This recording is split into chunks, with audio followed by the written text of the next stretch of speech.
Farrah Fawcett's lover reveals sad facts about Ryan O'Neal behind her ending. Farrah Fawcett sadly died too young, and according to her longtime secret lover Gregory Lott, actor Ryan O'Neal prevented him from saying his final goodbye. Born in February 1947, Farrah Fawcett was nothing short of a Hollywood icon in the 1970s and 1980s, especially after appearing on Charlie's Angels. Although she was married to Lee Majors for nearly 10 years, two of the most influential men in her life were Ryan O'Neal and Gregory Lott. Unfortunately, Fawcett battled anal cancer for a few years before dying in June 2009. O'Neal and Lott didn't get along, and the former supposedly barred the latter from visiting Fawcett when she was still alive and didn't even let him attend her funeral. Ryan O'Neal's proposal to Fawcett. Fawcett and O'Neal's relationship was one of a kind. They started dating in 1980, had a son named Redmond in 1985, and lived together for a few years. He kept asking her to marry him during that time, but she kept turning him down. O'Neal and Fawcett parted ways in 1997, but destiny had prepared something so challenging for O'Neal that it made Fawcett come back to him. He was diagnosed with leukemia in 2001. She helped him as much as she could, and he is now in remission. Unfortunately, that was not the most arduous trial in their relationship. In 2006, the actress was diagnosed with anal cancer. Just like Fawcett did with him, O'Neal helped her. They started living together again, and he used to go to Germany with her, where she got more aggressive treatments, and even served as her spokesperson. In June 2009, O'Neal made headlines by revealing that he popped the question, and Fawcett finally agreed. Sadly, she was in frail health and fighting for her life at the time. Still, O'Neal promised they would exchange vows as soon as she could. He also joked that they could knock Fawcett's head to say I do, and he would dress like a gigolo for the ceremony. About a week after O'Neal's revelation, Fawcett passed away. Ryan O'Neal's son revelations. The talented actress left a large portion of her estate to her son, Redmond.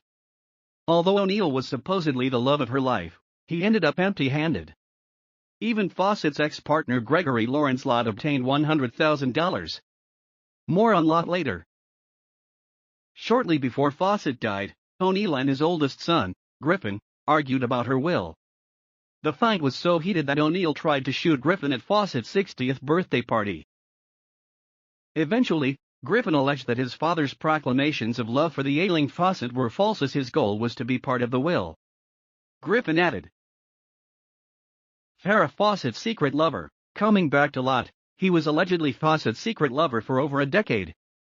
In 2013, he confessed that she was the love of his life, and Fawcett reportedly felt the same way about him. In an interview with Inside Edition, Lott unveiled a stack of love letters he and Fawcett sent each other for 11 years. The actress wrote that she thought about Lott daily on a Christmas card. Another note had a huge I love you written in caps. Lott, who described the late actress as the sweetest and kindest person he ever knew, met Fawcett at the University of Texas in the 1960s. However, they became secret lovers in 1998 and only parted ways when she died.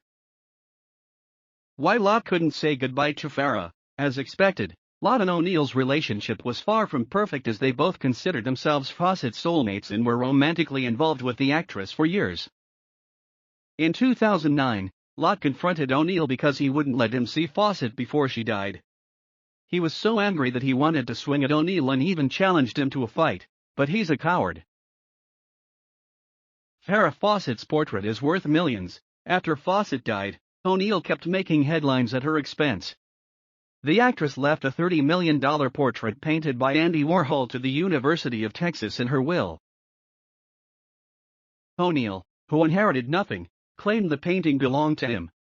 Things escalated so much that O'Neal and the University of Texas had to go to the courtroom to reach an agreement, and Lott testified against O'Neal.